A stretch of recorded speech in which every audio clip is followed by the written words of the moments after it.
Huy! Fake news yan. Check the source. Check the source. Check the source. Yan yung initial nating reaction whenever we see, we hear, or we read something sa social media, sa news, and we have a suspicion na fake news ito. Pinapacheck kaagad natin yung source. Sino bang nagsulat? Saan niya ba sinulat? Ano ba yung credentials ng sumulat? Ano ba yung credibility niya? At ano ba yung otoridad niya? Ano ba yung mga ginawa niya sa nakaraan? At mako-confirm natin kung fake news nga. Wait a minute mga kaibigan, alam nyo ba, merong mga bagay at merong mga promesa na para sa'yo. Mga bagay na hindi paasa, mga bagay na maaasahan, at mga salitang pwedeng maging katotohanan sa buhay mo at hindi fake news. Ito ay ang mga bagay na nakasulat sa salita ng Panginoon. Ito ang mga promesa niya. Ito ang lahat ng ipinangako niya para sa iyo.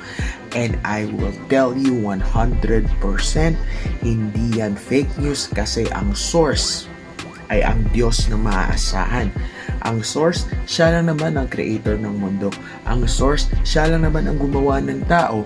Ang source, siya lang naman ang Diyos ng mga milagro. Ang source, siya lang naman ang Diyos na tumutupad sa lahat ng kanyang pangako.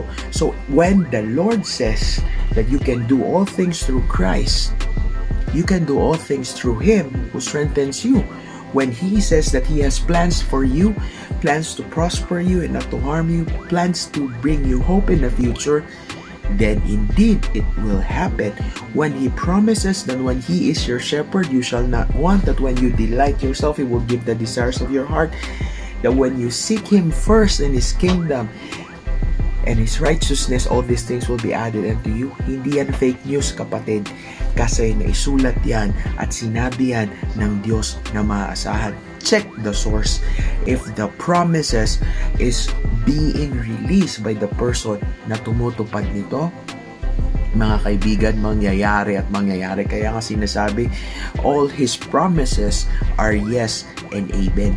Ano ba ang mga pinanghahawakan mong pangako ng Panginoon sa buhay mo? Ano bang mga verses? Ano bang mga nakasaad sa Bible na truths and principles that you are holding upon? Kaibigan, hindi yan fake news, and I am here to let you know, keep on believing, keep on trusting, because that somebody who is the source of that is somebody who can be trusted. Grabe ang kredibilidad niya at totoo siya sa lahat ng mga sinabi niya. Kaibigan, hindi yan fake news. Bakit? Check the source. This is Kuya Rai. The best is coming.